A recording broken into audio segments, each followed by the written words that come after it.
This bulletin proudly brought to you in association with Alex Campbell's Menswear.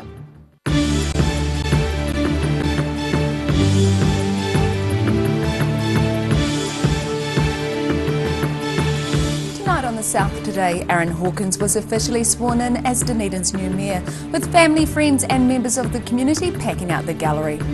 Oamaru could soon be the monarch butterfly capital of New Zealand after a new group has been formed. And hundreds of staff and students protested proposed job cuts at the Department of Marine Sciences at Otago University today.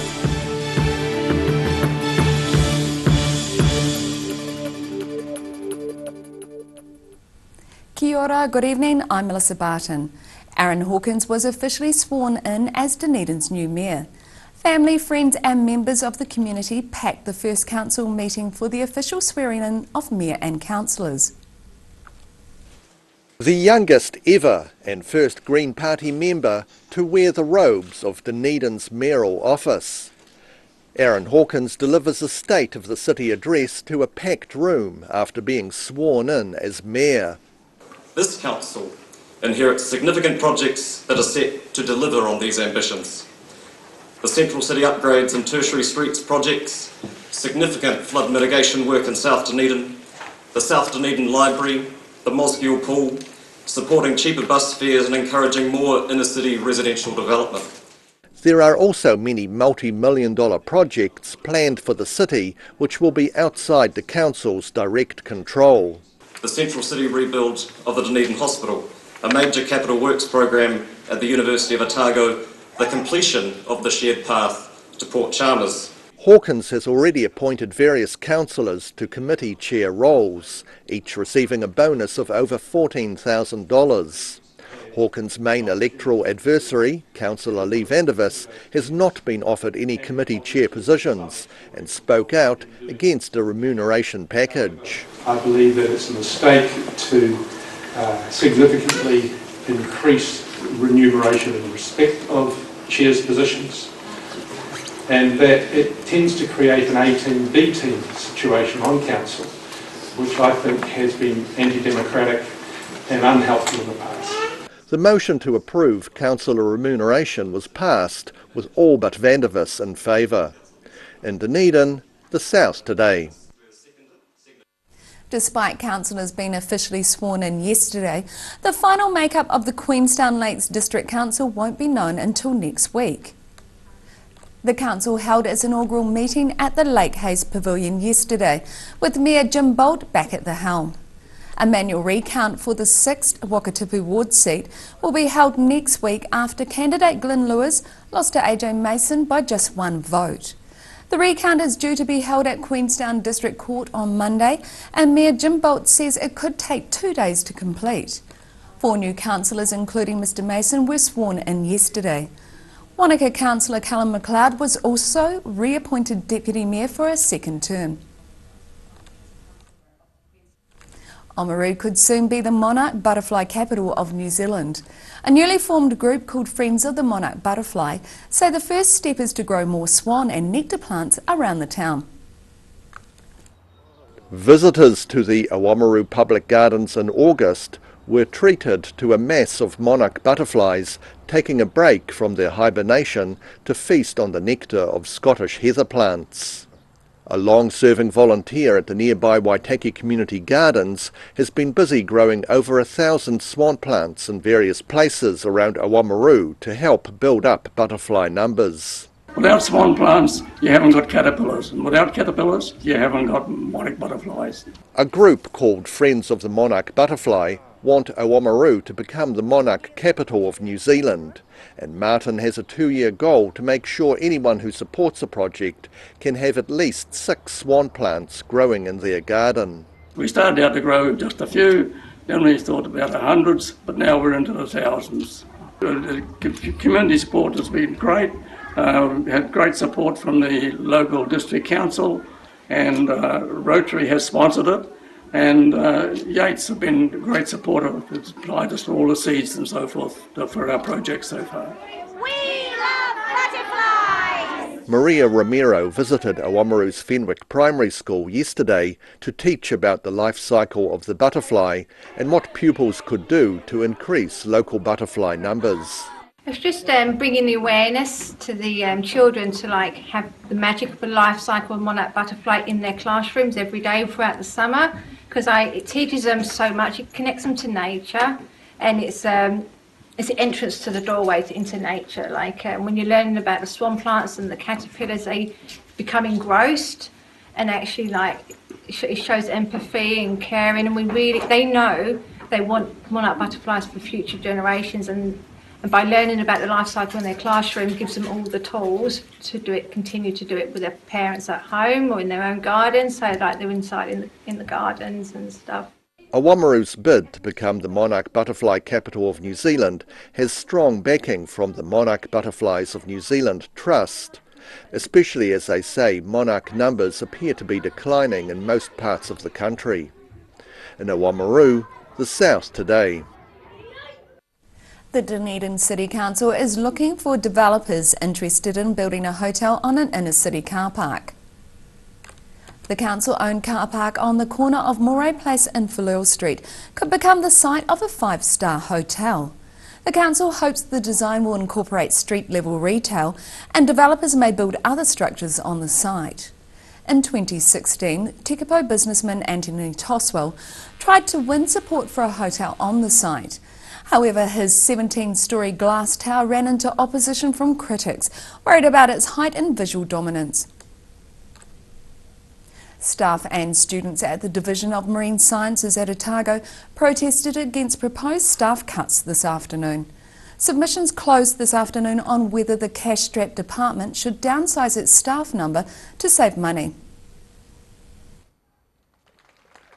Marine science students and Otago staff kicking up a stink about proposed cuts to the department.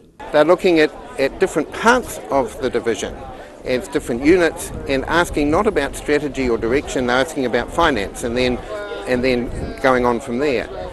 If you do that, you end up picking off bits of the division that are not financially sustainable. Members of faculty, like Professor Spencer, were shoulder to shoulder with students today as they're concerned about the loss of staff in one of the campus's flagship departments. Marine science, for example, is an expensive discipline. It involves boats, involves field work, involves field stations.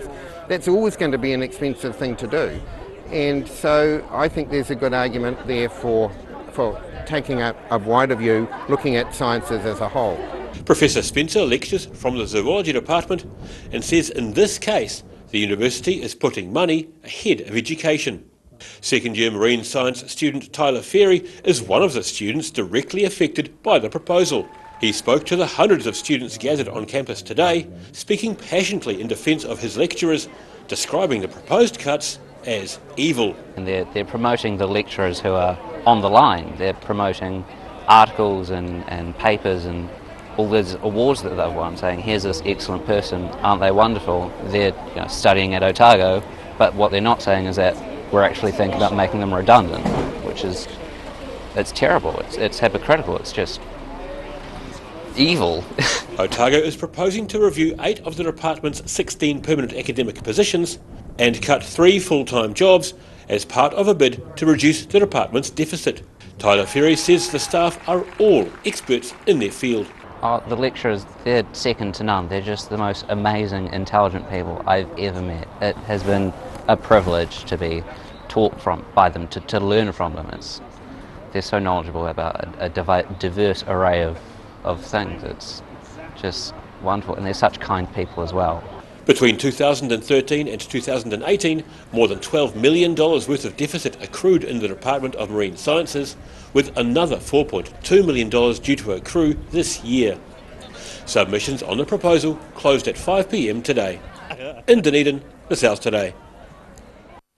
Still to come on the South Today, we check out how mixing a Frenchman and red wine together has created art, and we see how school pupils are learning to perform eye tests on their fellow classmates.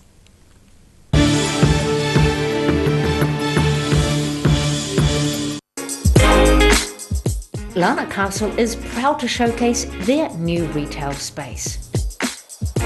Simply purchase an annual garden pass for year-round access to the garden, cafe and gift shop, or apply for a host card giving you full access to the castle, ballroom, cafe, gift shop and garden when accompanied by a full paying guest.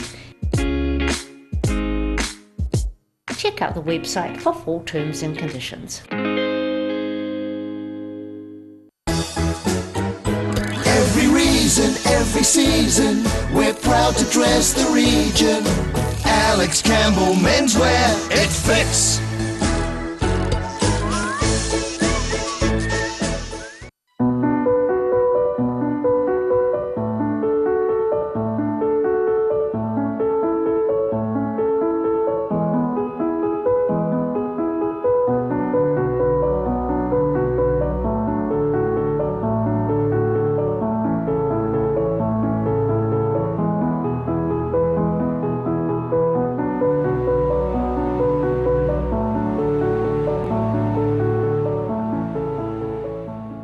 A poorly maintained heat pump can lose up to 35% of its output. The Mr. Heat Pump Cleaner team are experts. Their specially developed chemical wash is totally biodegradable. Call Mr. Heat Pump Cleaner and get the job done by the professionals. If you're suffering from sciatica, lower back pain, hips and pelvis and knees, this technique will work wonders for you. The energy flow is transmitting through the muscles. Come and see Sunny Chin. Step into Ross Cafe, located at Ross Home in North East Valley. We have a great range of hot and cold food, friendly service and a warm atmosphere that you are sure to enjoy. We look forward to serving you soon at Ross Cafe. Garrador Dunedin, delivering quality stylish garage doors in Dunedin for over 17 years. New doors, replacement doors and maintenance are all part of Garrador's quality service. Garrador Dunedin offers a full range of modern quality doors to suit any home. Come visit the team. If you're at risk of developing melanoma skin cancer, you owe it to yourself to have a mole map. Mole map is coming to your area. Phone today to make an appointment. It could save your life.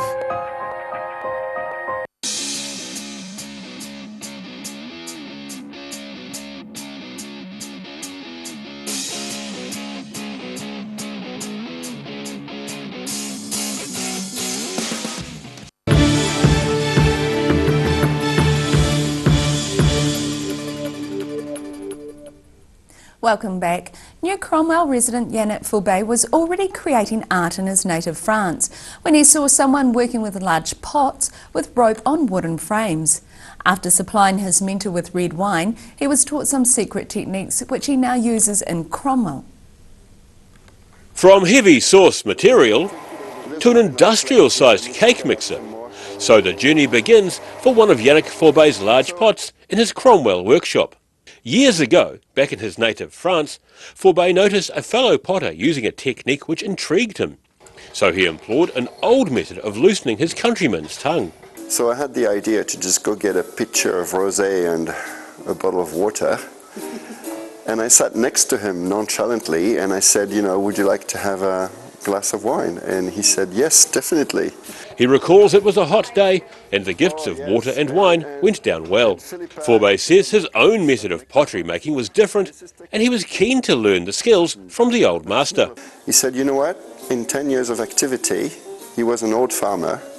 No one has ever brought me a pitcher of rosé like that, and just for that I will show you how I do it. And so that was the beginning of the adventure. At the time he'd just met his New Zealand-born wife. However, now a few years later, the pair have settled in central Otago, and Yannick Foubet produces pots from his Cromwell studio, using techniques taught to him by a French master over a bottle of rosé.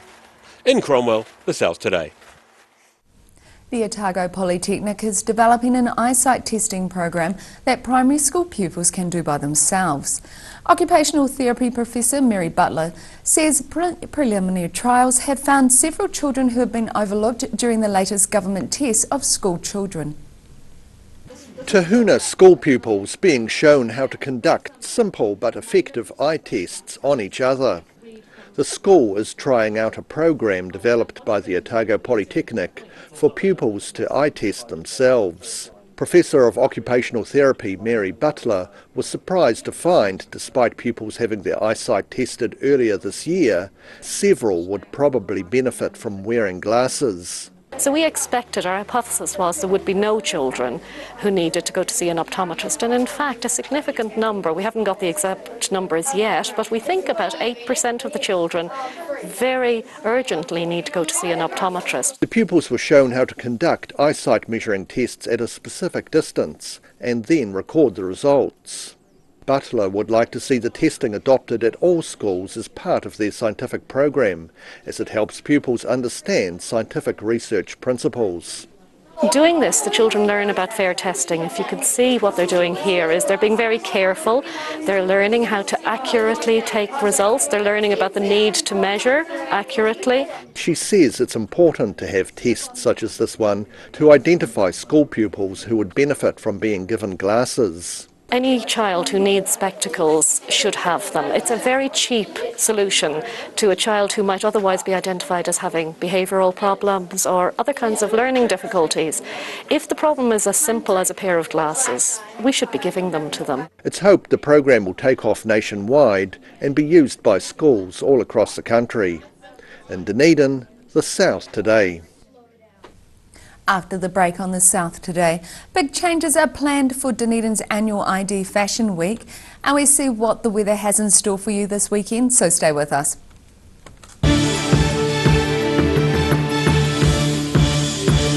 You've seen us in the street, now find us online. Check out shopon.org.nz.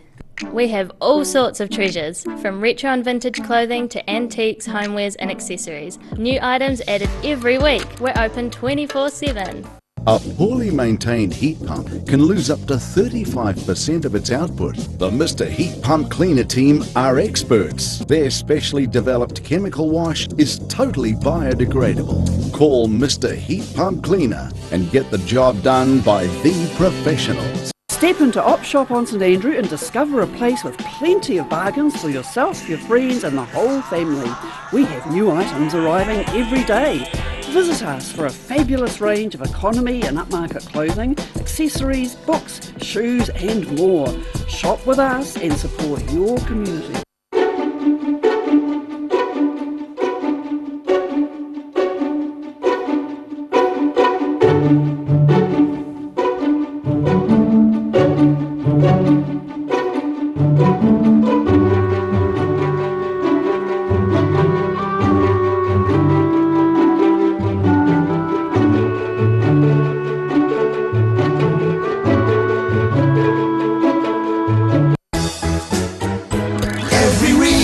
Every season, we're proud to dress the region. Alex Campbell Menswear, it fits.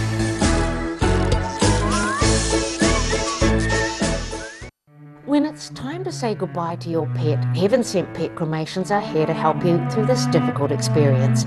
Call Heaven Sent Pet Cremations today for their care and guidance. Phone 489-2274. Miller's Flat Bakery, proudly opening this Labour weekend after a long labour of love. The Restoration Trust has brought back to life this historic part of the main Central Otago transport route. Come see the only wood-fired bakery oven in New Zealand. Turn off at the Miller's Flat Blue Bridge and bring the whole family to enjoy some tasty fresh baked goods the old-fashioned way, before electricity. That's the Miller's Flat Bakery opening Labour weekend. Garrador Dunedin, delivering quality stylish garage doors in Dunedin for over 17 years. New doors, replacement doors and maintenance are all part of Garrador's quality service. Garrador Dunedin offers a full range of modern quality doors to suit any home. Come visit the team. If you're at risk of developing melanoma skin cancer, you owe it to yourself to have a mole map. Mole map is coming to your area. Phone today to make an appointment. It could save your life.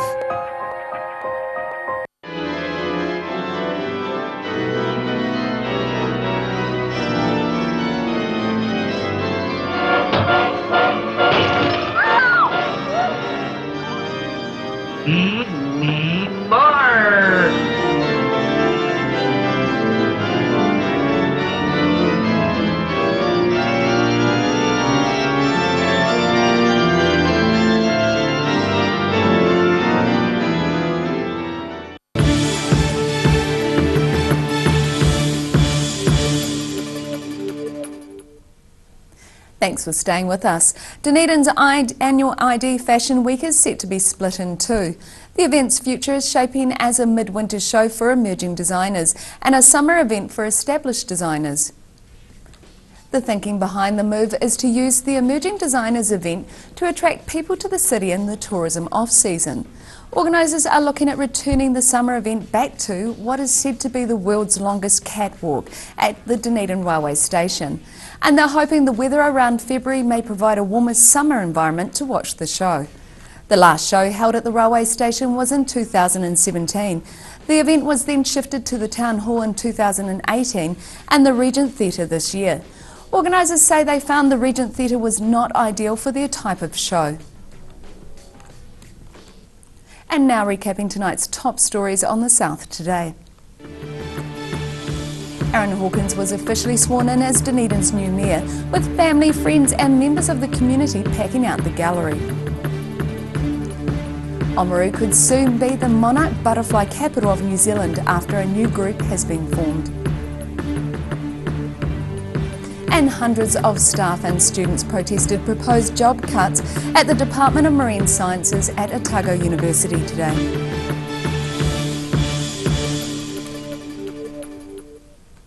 And now look at what's happening in tomorrow's ODT. Welcome, Hayden Meikle. What have you got for us in this weekend's paper? Good evening, Mel. Well, we've got all sorts of stuff tonight. We're back in the hotel trade again. Dunedin needs a hotel. It needs a fancy centre city hotel. We've known that for a long time. And the council again today coming out and saying, right, the call is out again. They want developers to pitch to them ideas, please, for, quote, a high-quality hotel complex. So, interesting. We'll find out Hotels more are back in tomorrow. vogue again at the moment, aren't they? Yeah, and it is, look, it's the one thing that we're often talked about. We're lacking a little bit in Dunedin, that sort of five-star accommodation in the central city. So, watch this space. And we've got rugby, of course. It's a huge weekend for rugby. Mainly because of the Meads Cup final in Oamaru, North Otago versus Wanganui. Nice how you brought that up first. But there is quite a big game or two in Japan. We've got a lovely story with a Dunedin couple on the front page tomorrow, that's all I'll say. It's a really nice story looking ahead to the big semi-final. As we've seen, we've got the new Dunedin Council and Mayor Aaron Hawkins sworn in. We've got a little bit of coverage of that. We've got Mike Houlihan's political column, David Lockeray's always entertaining column, a nice feature on Gary Todd, the Dunedin architect. I think it is one of those days where there definitely is something for everybody in tomorrow's ODT. Read it and find out, Mel. Wonderful, thank you. And you can catch all of that in tomorrow's ODT. And now it's time for a look at the weather. Tonight's weather proudly brought to you by Mole Map. Beginning with tonight's southern view, colourful graffiti in central Dunedin. Looking at the situation, a warmer spell of weather is on the way, with a change to northwesterly winds and summer-like temperatures tomorrow.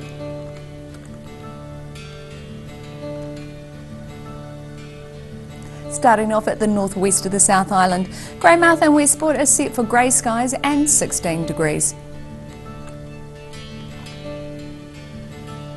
Across to the northeast, Nelson and Blenheim can expect a cloud or two and a high of 23 degrees.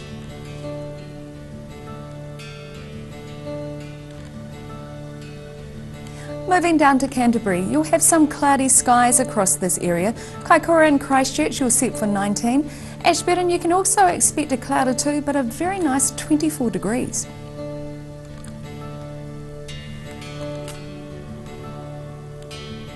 Looking at what's in store for the southern towns, the Catlins, Balclutha, Lumsden and Gore can all expect fresh northwesterlies and cloud increasing with 18 degrees for you all.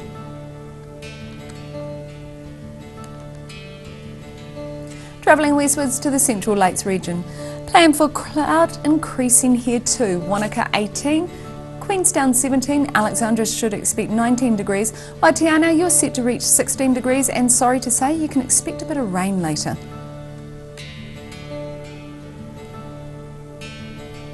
Up to the northern towns, Timaru and Oamaru, it's moderate northeasterlies and clear skies for you both. Timaru hits a high of 19, Oamaru 20, and it will be similar inland with Twizel and Amarama in for a few clouds. Twizel reaches 20, Amarama 19.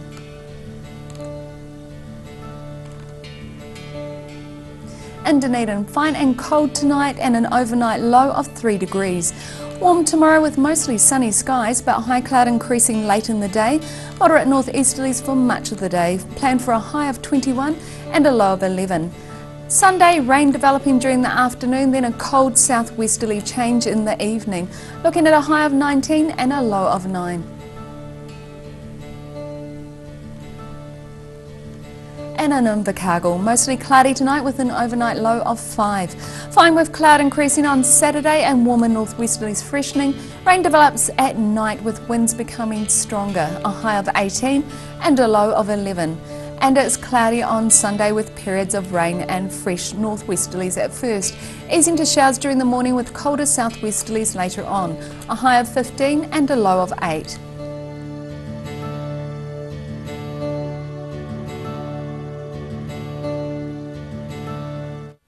And for Monday, it's Labour Day, it's increasing cloud and with some showers in the afternoon. Looking at a high of 14 for your Labour Day activities.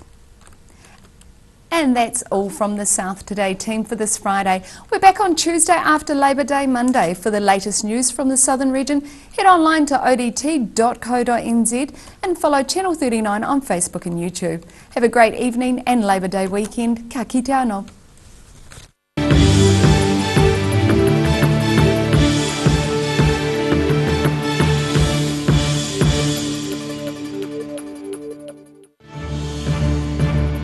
This bulletin proudly brought to you in association with Alex Campbell's Menswear. Supporting local content so you can see more of New Zealand on air.